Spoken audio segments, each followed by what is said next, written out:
सबसे ऊंचा है। बीमारी से गरीबी से शाप से है छुड़ाता। वो नाम है जो अंधों को रोशनी भी है देता। बीमारी से गरीबी से शाप से है छुड़ाता। वो नाम है जो अंधों को रोशनी भी है देता। जिस नाम में है जिंदगी, यीशु है वो नाम।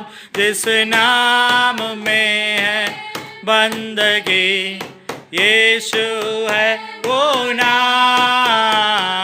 यीशु तेरा नाम सबसे ऊंचा है। यीशु तेरा नाम सबसे ऊंचा है। तो गाओ हालेलुया, तो गाओ हालेलुया, तो गाओ हालेलुया, तो गाओ हालेलुया, तो गाओ हालेलुया, तो गाओ हालेलुया, तो गाओ हालेलुया, तो गाओ हालेलुया।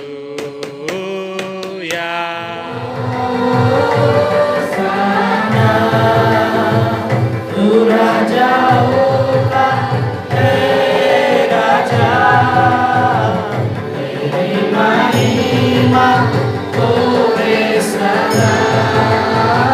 तू है प्रभु हमारा खुदा।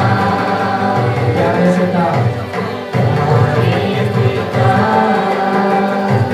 तूने हमसे इतना प्यार किया।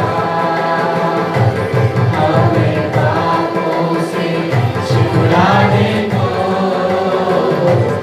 अपने बेटे को कुर्बान किया। हमारे पिता, तूने हमसे इतना प्यार किया। हमें पापों से छुड़ाने को इसको अपने बेटे को कुर्बान किया। गाए हो जाना इसका तू राजाओं का है राजा। तेरी महिमा होवे सदा। तू है प्रभु हमारा खुदा। गाए हो जाना तू राजाओं का।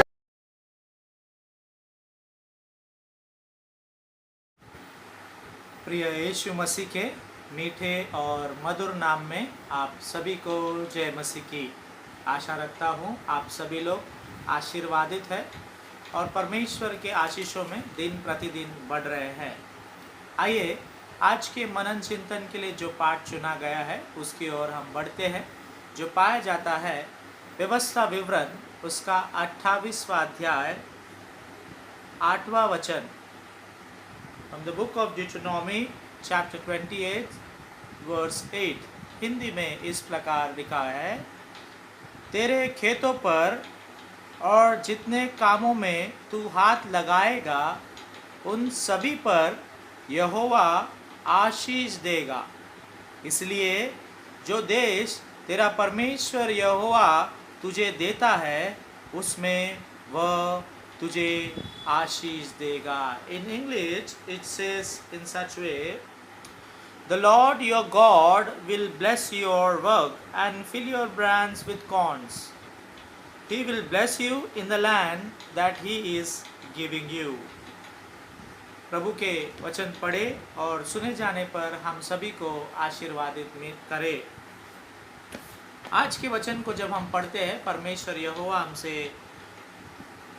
कई बातों को दर्शाता है, जिसमें परमेश्वर अपने कामों के बारे में, अपने हाथ के बारे में, अपने धरती इस पृथ्वी या अपने देश के बारे में वो बात कर रहा है।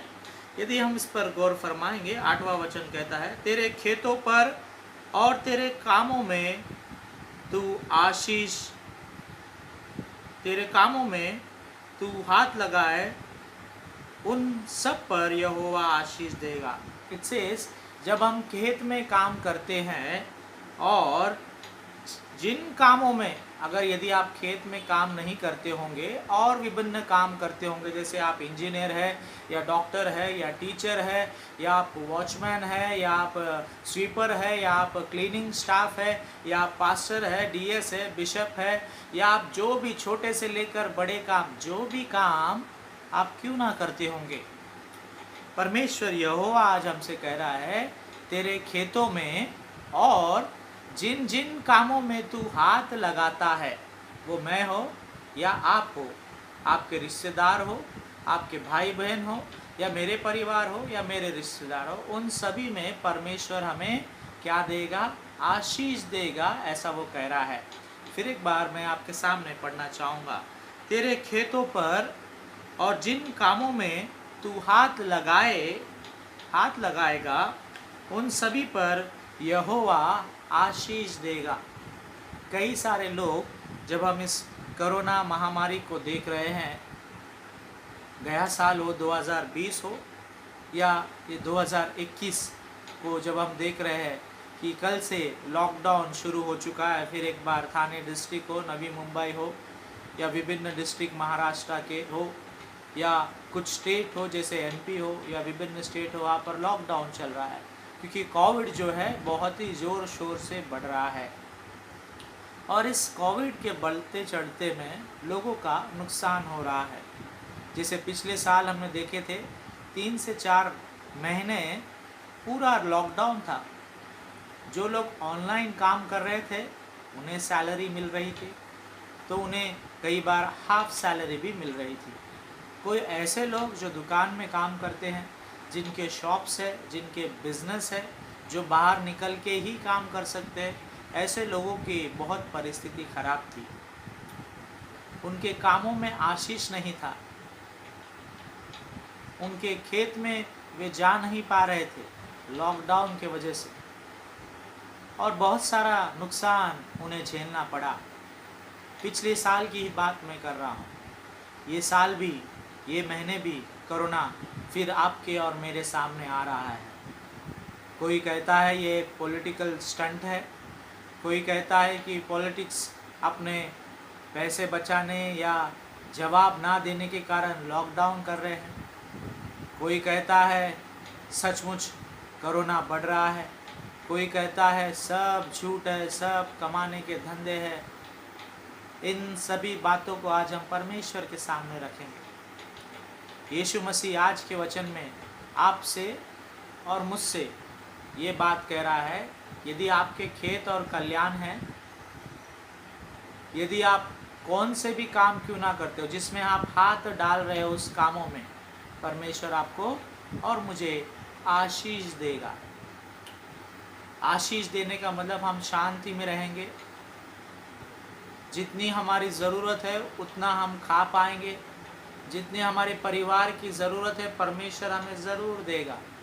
ये मत सोचो कि आशीष परमेश्वर दे रहा है तो बहुतायत से हमें चाहिए, बहुत चाहिए, ऐसा चाहिए कि हम गोदाम भर के रख ले। नहीं, औरों की भी ज़रूरत परमेश्वर पूरा करेगा। आपकी घर की जो ज़रूरत है परमेश्वर आपको ज़रूर देगा, दूसरों की घर की ज़रूरत भी परमेश्वर पूरा करेगा। इसीलिए परमेश्वर यहोवा कह रहा है कि तेरे खेतों पर और जिन कामों में तू हाथ लगाएगा, उन सभी पर यहोवा आशीर्वादित करेगा। खास कर इस महीने, आज के दिन जब इन पवित्र वचन को सुन रहे हैं, परमेश्वर आपसे कह रहा है और मुझसे कह रहा है, हम काम करें।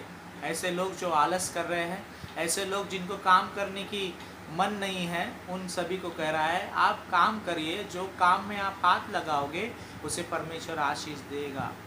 कोई ऐसे भी लोग हैं जो इस वीडियो को देख रहे हैं, सुन रहे हैं और वो कह रहे हैं मैं तो कई साल से काम कर रहा हूँ पर मैं हमेशा परेशानी में हूँ, लॉस में हूँ, समझ नहीं पा रहा हूँ, लॉस हो रहा है, बिज़नेस में लॉस हो या दुकान बंद रहने की वजह से मुझे लॉस हुआ है, या बहुत सारे समस्या आपकी ज़िंदगी में। परमेश्वर आज आपसे और मुझसे फिर एक बार कहता है हम उसके वचनों पर चलें, हम उसको दिन प्रतिदिन प्रार्थना दुआ करें, उसके बाट पर वो जो कहता है हम सदा उसके ऊपर चलने की कोशिश करें।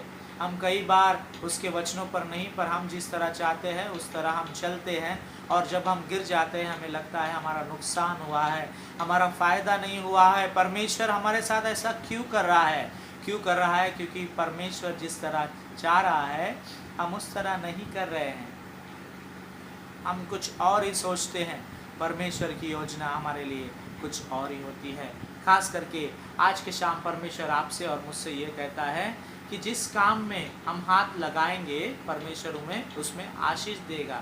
काम शुरू करने से पहले परमेश्वर से मांगिए, उससे दुआ कीजिए, परमेश्वर ये काम मैं कर रही हूँ या कर रहा हूँ, ये आपके लिए अच्छा है या सबके लिए अच्छा है या मेरे परिवार के लिए अच्छा है। दुआ कीजिए, उससे मांगिए और उसकी आशीष को ग्रहण करें। परमेश्वर आपको और मुझे ज़रूर आशीर्वादित करेगा। कई सारे लोग बिज़नेस में लॉस खाए हैं, कई सारे चर्च के फिक्स डिपॉजिट को तोड़ना पड़ा है, क्योंकि पासबान के सैलरी को देना या चर्च के मेंटेनेंस को देना ये भारी बढ़ चुका है। लास्ट ईयर ज़्यादा मुनाफा या कहेंगे ऑफरिंग नहीं आ पाया, इसीलिए ये कार्य करना पड़ रहा है। तो कई ऐसे भी हुआ है कि पासबान हो या कोई भी हो उनको हाफ सैलरी मिला है, तो कईयों को 6 महीने तक सैलरी नहीं मिला, उसके बाद थोड़े थोड़े करके दिए। परमेश्वर सभी को आशीष करेगा, सभी के ज़रूरतों को वो पूरा करेगा। इसलिए वो दूसरा 8वां वचन में दूसरा लाइन में लिखता है, इसलिए जो देश तेरा परमेश्वर यहोवा तुझे देता है वो उसमें वह तुझे आशीर्वादित करेगा। इसीलिए परमेश्वर यहोवा जो देश तुझे और मुझे देता है उसी देश में वो तुझे और मुझे आशीर्वादित करेगा। आपको और मुझको, आपको और हम सबको परमेश्वर जो देश, ये भारत देश में हमें पैदा किया है, इस महाराष्ट्र में हो या MP हो या साउथ इंडिया हो, नॉर्थ इंडिया हो, वेस्ट हो या नॉर्थ ईस्ट हो, किसी भी पार्ट के क्यों ना हो, किसी भी स्टेट के हम क्यों ना हो, परमेश्वर का वचन कह रहा है जो देश में हम है उस देश में हमें वो आशीर्वादित करेगा। आप US में क्यों ना हो, आप जर्मनी में क्यों ना हो, आप ऑस्ट्रेलिया में क्यों ना हो, आप अमेरिका के कोई से भी स्टेट में क्यों ना हो, परमेश्वर का वचन आपसे और मुझसे कहता है God will bless you in your own land. The Lord your God will bless you, your work, and fill your brand with corns. He will bless you in the land He is giving you. परमेश्वर यहोवा जो देश आपको दे रहा है, जो धरती आपको दे रहा है, उसी पर तुम्हें आशीर्वादित करेगा, तेरे कामों को भी वो आशीर्वादित करेगा। आज हम इस वचन को पढ़कर हमें परमेश्वर एक आशीष दे रहा है कि वो हमारे कामों को आशीर्वादित करने वाला है। आइए हम काम करने वाले हो सके, लेज़ी या आलस से सोने वाले या आलस से बैठने वाले नहीं हो। वो कोई भी हो, स्त्री हो या पुरुष हो या कोई भी हो, आलस करने की आवश्यकता नहीं है। इस देश को आपको और मुझे ज़रूरत है। आप जैसे लोगों की और मेरे जैसे लोगों की इस देश को ज़रूरत है। खास करके इस कोरोना महामारी के समय हमें लोगों की मदद करने की आवश्यकता है। हो सकता है हम उसके पास नहीं जा रहे हों, हो सकता है हम सोशल डिस्टेंस मेंटेन कर रहे हों, हो सकता है उनके घर में खाने की परिस्थिति ठीक नहीं हो सकता है उनके घर में पैसों की समस्या हो। ऐसी सभी बातों में आपको देने की आवश्यकता है। खास कर इसी व्यवस्था विवरण में 15वां अध्याय 10वां वचन एक बात हमसे और आपसे और मुझसे कहना चाहेगा। व्यवस्था विवरण 15 उसका 10। ड्यूटोनॉमी चैप्टर 15 वर्ड्स 10 हिंदी में इस प्रकार लिखा है, तू उनको आवश्यक देना, तू उनको अवश्य देना, और उसे देते समय तेरे मन को बुरा ना लगे। उसे देते समय तेरे मन को बुरा ना लगे, क्योंकि इस बातों के कारण तेरा परमेश्वर यहोवा तेरे सब कामों में जिनमें तू हाथ लगाए तुझे आशीर्वादित करेगा। फिर एक बार मैं पढ़ना चाहूँगा। तुम दूसरों को आवश्यक देना, और देते समय अपने मन में आपको बुरा लगने की आवश्यकता नहीं। आपके मन में आपको बुरा लगने की आवश्यकता नहीं, अरे मेरे से वहाँ पर चला जा रहा है, अरे मेरा थोड़ा उसको जा रहा है, नहीं, ऐसी कोई सोचने की ज़रूरत नहीं। मन में खुशी होने की आवश्यकता है जब हम देते हैं। क्यों? जब हम खुशी से देते हैं, मन में दुख नहीं होता है, बुरा नहीं लगता है जब हमारे मन में। परमेश्वर कहता है क्योंकि इन सभी बातों के कारण तेरा परमेश्वर यहोवा तेरे सब कामों में जिनमें तू हाथ लगाता है उसमें तुझे आशीर्वादित करेगा। God is looking at you, how you are giving. Are you a cheerful giver or not? Are you giving with a sad heart, with a sorrow heart and giving? Then God will not bless you. If you are giving with a cheerful heart, with a good heart, with a heart to help, then God will surely bless the hands of your work. अगर यही वचन को हम English में भी एक बार पढ़ लेंगे। Deuteronomy chapter 15 verse 10, it says, give to him freely and unselfishly. Give to him or her freely and unselfishly, and the Lord will bless you in everything you do. And the Lord will bless you in everything you do. English में स्पष्ट रीति से लिखा है, selfish nature से मत दीजिए कि मैं देने के बाद मुझे कुछ मिलेगा ये सोच के भी मत दीजिए। मैं देने के बाद परमेश्वर की आशीष मुझे मिलेगी ये सोच के भी स्वार्थ से, अपने स्वार्थ को पाने के लिए, परमेश्वर के सामने दिखाने के लिए देने का बढ़ावा या चढ़ावा आप बिल्कुल ना कीजिए। अपने सच्चे मन से, अपने दिल से जब आप परमेश्वर को देंगे, परमेश्वर देखेगा, वो जानेगा ये तहे दिल से दे रहा है, ये दूसरों की सच्ची रीति से मदद करना चाह रहा है। तभी परमेश्वर स्वर्ग से, जिस धरती पर आप रह रहे हो, जिस जगह पर आप रह रहे हो, जिस स्थान पर आप रह रहे हो, उसी स्थान पर आपको आशीर्वादित करेगा, आपको ऊंचे स्थान पर बिठाएगा, आपको कई बातों में आशीर्वादित करेगा। आपके परिवार को हो, आपके बच्चों को हो, आपके सेहत को हो, खास करके इस महामारी के समय आपको हर एक बीमारी से, इस महामारी से परमेश्वर आपको आशीष देगा। आज के इस वचन पर हमने मनन चिंतन किया जो पाया जाता है व्यवस्था विवरण उसका 28वां वचन, जिसमें परमेश्वर कहता है, मैं तेरे खेतों को और तेरे कामों को जिसमें तू हाथ लगाएगा उसे मैं तुम्हें आशीर्वादित करूंगा। जिस देश में तू रहता है उस देश में ही वो हमें आशीर्वादित करना चाहता है। और तीसरे में हमने देखा व्यवस्था विवरण 15 उसका 10 में, हम जब देते हैं अपने स्वार्थ के लिए ना दे, सेल्फिश नेचर से मत दे, सेल्फिश मोटिवेशन से मत दे, स्वार्थी होकर मत दे कि परमेश्वर हमें बहुत कुछ देगा, पर सच्चे दिल से दे, सच्चे मन से दे, विश्वास करके दे, और परमेश्वर आपके कामों को देखेगा और वो हमें आशीर्वादित करेगा। 3 अंश आज हम देखे हैं। पहला व्यवस्था विवरण उसका 8वां वचन, परमेश्वर आपके खेतों को और आपके हाथ से जो काम आप कर रहे हैं उसे क्या करेगा? आशीर्वादित करेगा। दूसरा, परमेश्वर आप जहाँ भी रह रहे हैं इस वर्ल्ड में, कहाँ पर भी क्यों ना हो, wherever you are staying in this world, God is going to bless you wherever you are। आप जहाँ कहीं भी है परमेश्वर आपको आशीर्वादित करेगा। ये मत सोचो अरे इस भारत देश में मुझे क्यों पैदा किया, अरे ऐसे देश में मुझे कैसा क्यों पैदा किया, इस स्टेट में क्यों रखा, मुझे ऐसी गंदी अवस्था में क्यों रखा, इस एरिया में मुझे क्यों पैदा किया। परमेश्वर जहाँ चाहता है वहाँ पैदा करेगा और जहाँ चाहता है वही आपको आशीर्वादित करेगा। Don't think negative about it. तीसरा अंश में हमने देखा जो हमने पाया व्यवस्था विवरण उसका 15 अध्याय 10वां वचन, जब हम देते हैं दिल से दे, आत्मा से दे, सेल्फिश मोटिव से, स्वार्थ से ना दे, क्योंकि परमेश्वर हमारे देने को देखता है और हमारे काम जो हम करते हैं हमारे काम से उसे वो आशीर्वादित करता है। इस 3 अंशों के द्वारा खास करके परमेश्वर आज के इस प्रार्थना में, इस महामारी में जो बढ़ रहा है बहुत ही स्पीड तरीके से, उन सभी में आपको और मुझे सुरक्षित रखे। यदि आपको किसी किस्म की तकलीफ़ है या समस्या है, सेहत की हो या पारिवारिक समस्या हो, आप मुझे फ़ोन कर सकते हैं, मैसेज कर सकते हैं। आप सब मेरे नंबर जानते हैं 8600265391। और आप सभी से गुजारिश है कि आप सब एक दूसरे के लिए प्रार्थना कीजिए। ये मत सोचिए कि आपका प्रार्थना कौन सुनेगा, आपकी प्रार्थना में क्या ताकत है। परमेश्वर ज़रूर आपके प्रार्थना को सुनेगा, आपके पापों को माफ़ करेगा और हमारे कामों को वो आशीर्वादित करेगा, ताकि हम हमारे परिवार के, हमारे चर्च के, हमारे इर्द गिर्द में रहने वालों के ख्याल रख सके और प्रार्थना में उन्हें स्मरण कर सके।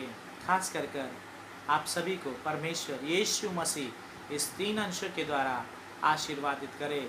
मे the good God bless us all through this words. आमीन। सभी को जय मसीह की।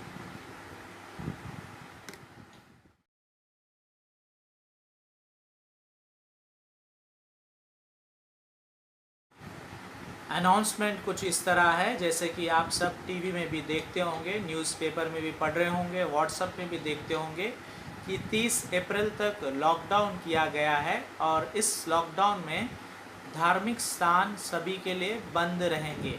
Religious places will be closed for the devotees, which means church बंद रहेंगे, पर चर्च में पास्टर या फादर आकर प्रीचिंग कर सकते हैं या प्रेयर्स कर सकते हैं, पर जो चर्च में लोग आते हैं उसके लिए चर्च खुला नहीं है। सिर्फ स्टाफ के लिए चर्च खुला रहेगा। वही रूल्स मंदिर और मस्जिद के लिए भी हैं। स्टाफ मीन्स वो हो सकता है सेक्स्टन, वॉचमैन। अगर हिंदी चर्च के स्टाफ बोलेंगे तो हो सकता है सेक्रेटरी, ट्रेजरर या कमेटी के मेंबर्स, उनके लिए चर्च खुला रहेगा। और ख़ास गुजारिश मैं ये करता हूँ, यदि आप वीडियो शूटिंग करने के लिए संडे चर्च आ सकते हैं तो मैं भी संडे चर्च आकर चर्च में ही आराधना करने के लिए तैयार हूँ। खास करके ये अनाउंसमेंट मैं MYF के बच्चों के लिए कर रहा हूँ। मेहरबानी से वो MYF के व्हाट्सएप ग्रुप में मुझे रिप्लाई करें। आप अगर वीडियो शूट करने, लाइव करने आएंगे तो मैं भी कलीसिया में आकर वीडियो शूट करने और आराधना करने के लिए तैयार हूँ। मेहरबानी से एक दूसरे के लिए प्रार्थना कीजिए। बच्चों के एग्ज़ाम्स के लिए प्रार्थना कीजिए। वे जो नौकरी पर आ रहे हैं उन्हें परमेश्वर महफूज रखे, ऐसा दुआ कीजिए। फिर एक बार गुड फ्राइडे में जिन्होंने लेंट-10 ऑफरिंग दिया है उन्हें धन्यवाद। ईस्टर में जिन्होंने लेंट-10 ऑफरिंग्स दिए हैं उन्हें धन्यवाद। और जो देने वाले हैं और जो देना चाहते हैं उन्होंने मुझसे कहा है, मेहरबानी से आप भी जल्द से जल्द देने की कोशिश कीजिए। परमेश्वर आप सभी को आशीर्वादित करें। आप सभी को तहे दिल से धन्यवाद करना चाहता हूँ। अनाउंसमेंट के हिसाब से, गवर्नमेंट के रूल्स के हिसाब से चर्च मेंबर्स लोगों के लिए बंद रहेगा। गिने चुने ऑफिसर्स जो चर्च के काम में हैं, काम करते हैं, जैसे कि सेक्रेटरी हो, ट्रेजरर हो या कमेटी के कुछ चेयरमैन हो या यूथ के प्रेसिडेंट हो या यूथ के मेंबर जो वीडियो रिकॉर्डिंग करेंगे, उन ऑफिशियल्स के लिए ही चर्च खुला रहेगा। और मैं गुजारिश करता हूँ जो आ रहे हैं ऑफिसर्स ओनली, अगर आप आ रहे हैं तो मेहरबानी से मुझे व्हाट्सएप पर बताएं या कॉल कर बताएं, ताकि मैं भी चर्च में आकर आराधना लेने वाले हो सकूँ। 6 से 7 बजे तक रविवार संडे की आराधना होगी, 6 to 7। धन्यवाद। हालेलुया ओ साना ला ला ला ला ला ला हालेलुया आमीन। खून की धारा बैत सुनी से, जिसमें धुले सब पाप, बोलो तुम भी अपने हृदय को जिसमें रहे नादान। खून की धारा बहत सुनी से जिसमें धुले सब पाप। बोलो तुम भी अपने हृदय को जिसमें रहे नादान। बोलो जय जय प्रभु यीशु की हालेलुया। जय जय प्रभु यीशु की होसाना। हमको बचाने आया जगत में उसकी स्तुति करो। हालेलुया होसाना ला ला ला ला ला ला हालेलुया आमीन। आइए हम अपने सरों को झुकाए और दुआ करें। यह आखिरी प्रार्थना होगी जिसके पश्चात हम प्रभु की प्रार्थना को बोलेंगे और आशीष वचन को ग्रहण करेंगे। Let us look to God in prayer. स्वर्गीय विराजमान पिता परमेश्वर यीशु मसीह, आज के शाम फिर एक बार हम आप सब आपके पवित्र चरणों में आते हैं। सारा जलाल आप ही को देते हैं। तहे दिल से धन्यवाद करते पिता परमेश्वर, इस महामारी के बीच में आपने हमें जीवितों के हिसाब में रखा है। भले हम परेशान हो, भले हम डरे हुए हो, पर आपके लहू से आपने हमें बांधे रखा है। इसलिए आपको तहे दिल से धन्यवाद करते हैं पिता परमेश्वर। खास कर वर्नॉन मेमोरियल मेथोडिस्ट हिंदी कलेसिया के हर एक मेंबरान को आपके चरणों में समर्पित करते हैं। नाम नाम से हर एक को आशीर्वादित करना। उनके बीमारी में, उनके पैसों की समस्याओं में, उनके अकेलेपन में, उनके चिंता परेशानियों में, खास कर वो बच्चों को लेकर, बेटे बेटियों को लेकर, नाती पोतियों को लेकर, परिवार के सदस्य को लेकर, वाइफ को लेकर, हस्बैंड को लेकर या रिश्तेदारों को लेकर जब चिंतित परेशान रहते हैं, आपकी शांति आप उन पर बनाए रखने के लिए आपसे प्रार्थना करते हैं पिता परमेश्वर। कलेसिया में जो बच्चे नए पैदा हुए हैं, उनके ऊपर अपने आशीष अनुग्रह को बनाए रखना। उन माँ को आशीर्वादित करना, शक्ति देना। उनके हॉस्पिटल में आप उनकी मदद करना और सुरक्षित उन्हें घर ले आने के लिए आपसे प्रार्थना करते हैं। कई सारे लोग कोरोना से संक्रमित हो रहे पिता, उन सभी लोगों को आपके चरणों में समर्पित करते हैं। उन्हें आप चंगाई प्रदान करना। उनके डर में, उनके बीमारी में, वो जो भी गोलियां खा रहे हैं, जो भी मेडिसिन्स ले रहे हैं पिता, आप मदद करना कि वे उनके शरीर को लगे और वे जल्दी से चंगाई को प्राप्त करें। वे लोग जो कोरोना के वजह से उनकी मौत हो रही पिता, उन सभी के आत्मा शांति के लिए प्रार्थना करते हैं। उनके परिवार के सदस्य को सांत्वना देने के लिए आपसे प्रार्थना करते हैं पिता परमेश्वर। उनके आने जाने में, उनके हॉस्पिटल में आप उन सभी को सेफ, सुरक्षित रखने के लिए प्रार्थना करते हैं। कई सारे लोग पिता ऑनलाइन काम कर रहे हैं, उन सभी को आशीर्वादित करना। तो कई सारे लोग हैं पिता जो बाहर निकल कर उनके काम करना ज़रूरी है, वरना उनके घर में सैलरी नहीं आएगी, बच्चों की, घर की, राशन की, लाइट बिल सबकी समस्या हो जाएगी। ऐसे परिवार, ऐसे लोग जो बाहर निकल रहे हैं इस कोरोना महामारी में, आप उन सभी को महफूज रखना, सुरक्षित रखना। होने दे पिता परमेश्वर, वे भी लोग जब बाहर निकलते हैं, घर आते हैं, सभी सेफ्टी प्रिकॉशंस को ले, अपने मास्क को पहने, सैनिटाइज करें, सोशल डिस्टेंसिंग मेंटेन करें पिता परमेश्वर। कोई भी इसे मजाक में ना लेने वाले हो, ऐसा बुद्धि सामर्थ्य आप उन सभी को देने के लिए आपसे प्रार्थना करते हैं। उसी तरह हम दुआ करते पिता परमेश्वर, खास करके आज के व्यवस्था विवरण उसका 8वां अध्याय से आपने कहा पिता, हमारे खेतों में, हमारे कामों में जिसमें हम हाथ लगाते हैं, आप उसमें हमें आशीष देने वाले हैं। होने दे पिता परमेश्वर, हमारे हाथ जो है अच्छे काम करने वाले हो सके, हमारा मन दिल जो है अच्छा काम करने वाले हो सके, ना ही किसी के बारे में बुरा, या ना ही किसी को मारना, या किसी का खून, या किसी के बारे में गलत सोच विचार रखने वाले हो। हमारे मन और हाथ जब अच्छे होते हैं, हमारी दिल और आत्मा जब अच्छे होते हैं, आप हमें आशीर्वादित करते हैं, इसलिए धन्यवाद। पिता परमेश्वर, उसी तरह आपने कहा हम जिस देश में रहते हैं उसी देश में उन्हीं लोगों के सामने, वो लोग जो हमें देश नज़र से देखते हैं, वो लोग जो हमें बदले की भावना से देखते हैं, वो लोग जो हम पर जलते हैं, उन्हीं लोगों के सामने उस देश में ही आप हमें आशीर्वादित करने वाले हैं, इसलिए धन्यवाद। पर कई बार पिता परमेश्वर हम तीसरे अंश को फॉलो नहीं करते, जो हमने व्यवस्था विवरण उसका 15 और 10वां अध्याय में देखा।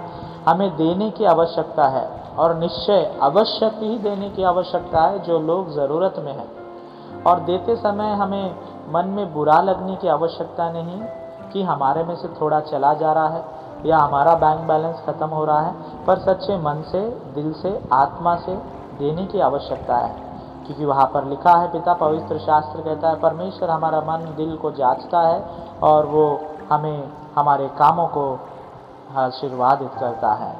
हम आपको तहे दिल से धन्यवाद करते हैं आज के वचनों के लिए पिता परमेश्वर। हमारे कलीसिया के बुजुर्गों के लिए प्रार्थना करते हैं, उनके आने जाने में, उनके उठने बैठने में, उनके पारिवारिक समस्या में, उनके घर के कामकाज में आप उन्हें मदद करना, उनके हड्डियों में बल शक्ति प्रदान करने के लिए आपसे प्रार्थना करते हैं। पिता परमेश्वर, खेमा परिवार के हर एक सदस्य को, बच्चे से लेकर बुजुर्ग सभी को आशीर्वादित करना।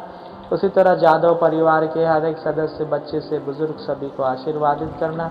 पिता परमेश्वर, हम पास्टर जॉय इमानुएल के लिए प्रार्थना करते हैं, उस बेटे को आशीर्वादित करना, जल्द से जल्द आप उन्हें चंगाई प्रदान करने के लिए आपसे प्रार्थना करते हैं। उस बेटे के पिता परमेश्वर आने जाने में, उस बेटे के आने वाले महीने के शुभ कार्य में आप उन्हें आशीष देने के लिए, चंगाई प्रदान करने के लिए, सेहत, समृद्धि, आनंद उस बेटे के ज़िंदगी में, उसके परिवार में आप उंडेलने वाले हो सके, ऐसा दुआ प्रार्थना हम आपसे करते हैं। वर्णन मेमोरियल मेथोडिस्ट हिंदी कलीसिया के हर एक मेंबरान जो आ रहे हैं, कलीसिया आ रहे हैं, जो नहीं आ पा रहा है, जो दूर रहते हैं, उन सभी को आप आशीष करना। पिता परमेश्वर, वे जो कलीसिया से या कलीसिया के लोगों से या पासबान से नाराज़ है, उन्हें भी आशीर्वादित करना, उनके दुख चिंता परेशानियों में भी आप बने रहना। उसी तरह इस वीडियो देखने वाले, सुनने वाले हर एक लोगों को आपके चरणों में समर्पित करते हैं।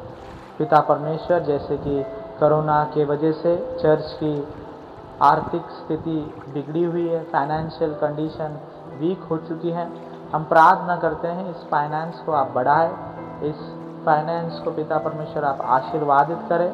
जैसे कि आज आपने वचन में कहा, आपके कामों को आप आशीर्वादित करने वाले हैं पिता, इसलिए धन्यवाद करते हैं। हम सभी के गुनाहों को, पापों को आपके पवित्र चरणों में समर्पित करते हुए आज के वचनों को फिर एक बार आपके तहे दिल से हम आपको धन्यवाद करते हुए पिता परमेश्वर, खास करके इस महामारी में हम सभी को आप महफूज रखने के लिए आपसे प्रार्थना करते हैं। सुजैना बेली जी के लिए प्रार्थना करते हैं, उन्हें भी आप अच्छी सेहत उंडेलना, उन्हें भी अच्छी तंदुरुस्ती देने के लिए आपसे प्रार्थना करते हैं। परिवार के हर एक सदस्य को आशीर्वादित करना। आकांक्षा मसीह जी जो राजस्थान में रहते हैं, उनके परिवार को पिता परमेश्वर आप महफूज रखना, उनके सेहत में आप आशीष उंडेलना, उनके कामों को आशीर्वादित करना, तंदुरुस्ती आप परिवार के हर एक सदस्य को चंगाई प्रदान करने के लिए आपसे दुआ करते हुए हम सभी को आपके चरणों में समर्पित करते हुए ये दुआ यीशु मसीह के नाम से मांगता हूँ, सुन और कबूल कर पिता, आमीन। आइए हम सब मिलकर प्रभु की प्रार्थना को बोले। ऐ हमारे पिता, आप जो स्वर्ग में हैं, आपका नाम पवित्र माना जाए, आपका राज्य आवे, आपकी इच्छा जैसे स्वर्ग में पूरी होती है उसी तरह इस पृथ्वी पर ही पूरी हो। हमारे दिन भर की रोटी आज हमें दे, जिस तरह हमने अपने अपराधियों को क्षमा किया है उसी तरह हमारे अपराधों को भी क्षमा कर, हमें परीक्षा में न डाल पर बुराई से बचा, क्योंकि राज, पराक्रम, महिमा सदा आप ही है, आमीन। आइए हम आशीष वचन को ग्रहण करेंगे।